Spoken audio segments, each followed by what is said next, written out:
Well, you're a slacker. I mean, come on.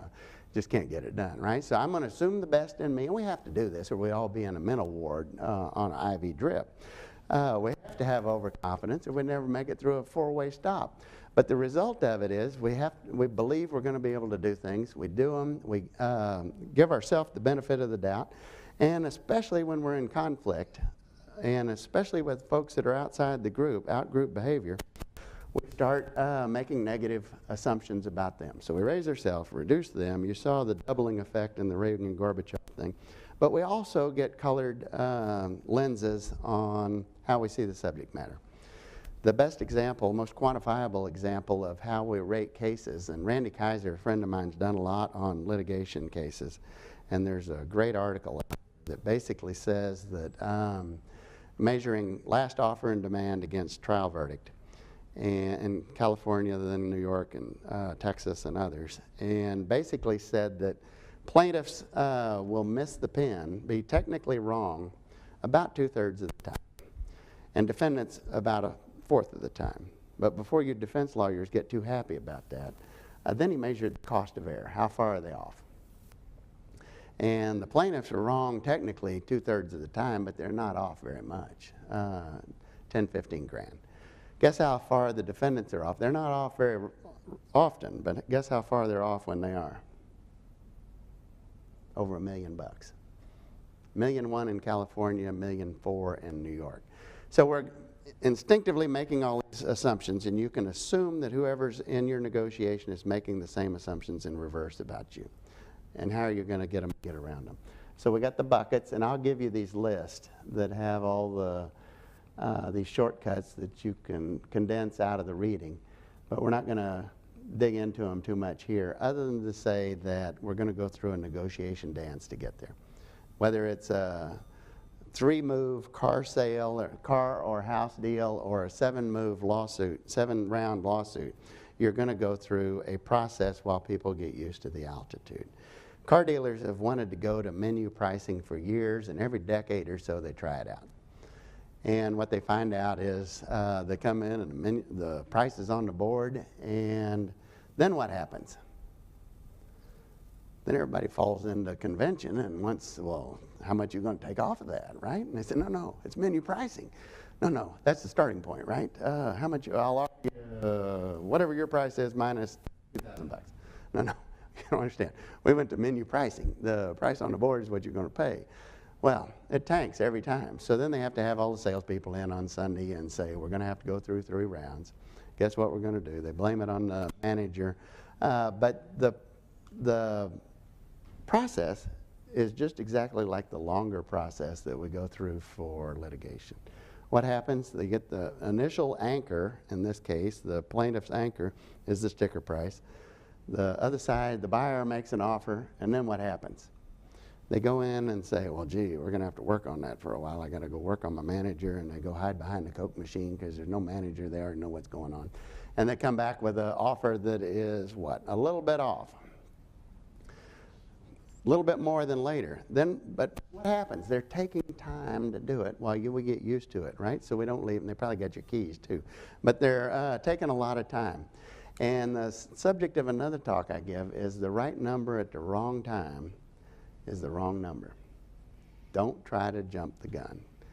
Wade into it. If you're going to get the best price, get it by wading into it, letting the other side acclimate, letting them reduce their cognitive biases to getting you to where you want, to the non-inert decision, and get the outcome that is more acceptable to you.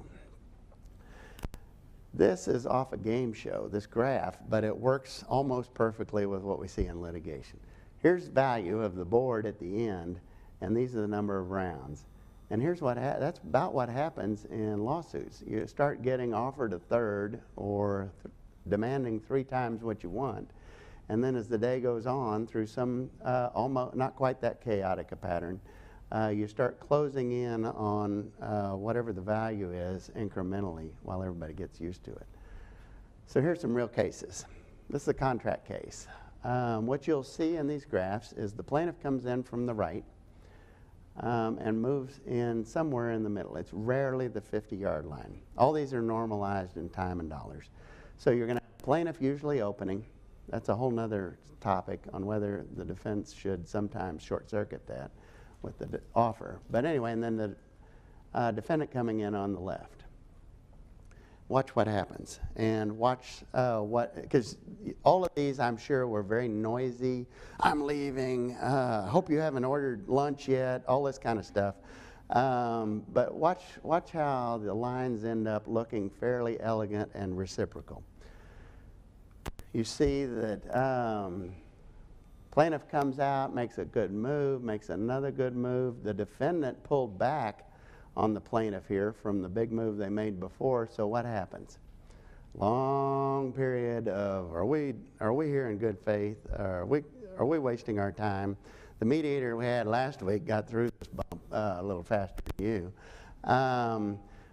Long period of time and then a short move. And it's like, okay, let's take a leap. Well, they get another leap and then get a little trust going again and get a bob and then another one. But look how across the moves, how reciprocal it is. What happens when somebody you don't like gives you a gift? You're like, darn, I wish they hadn't done that. But now that they have, I feel what? Obligated, right? Obligated to do something. So now I got to go find the white elephant gift from last year and pass it on to them. I don't like them, but I don't want to give them anything nice, but I got to give them something. Reciprocity. That's the ball across the net. That's all these are. Concessions are reciprocal moves where people are begrudgingly giving each other gifts that reciprocate the moves on a glide path to getting something done. This looks like it was a 3-to-1 area, but notice the back and forth. And it's also, we always say that like chess players, the game can go all day, but the board's set in the first 2 or 3 moves. You will determine more of the success of your negotiations in the second and third move than you will the rest of the day. It'll take a long time after the second and third move to close the gap, but you will have it on a trajectory to getting it done or bust in the second or third move. Everybody these days, especially with the mediator, unlike that movie where they didn't have one, but now the lawyers say we would have settled if we'd had a mediator. Everybody can get away with kind of one of these, but just one. And what they do from that move, the second move, is the most predictive of the rounds. The third kind of digs it in. By the third move, you've still got a huge gap, but the flight plan's already filed.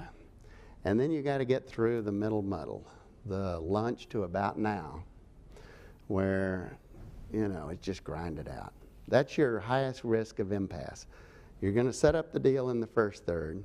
The middle muddle is the highest risk of impasse when people get irritable, especially right before the break you just had. Blood sugar craters. People get irritated. We're not making progress. All the 26 things that we always hear in a mediation. And then what happens?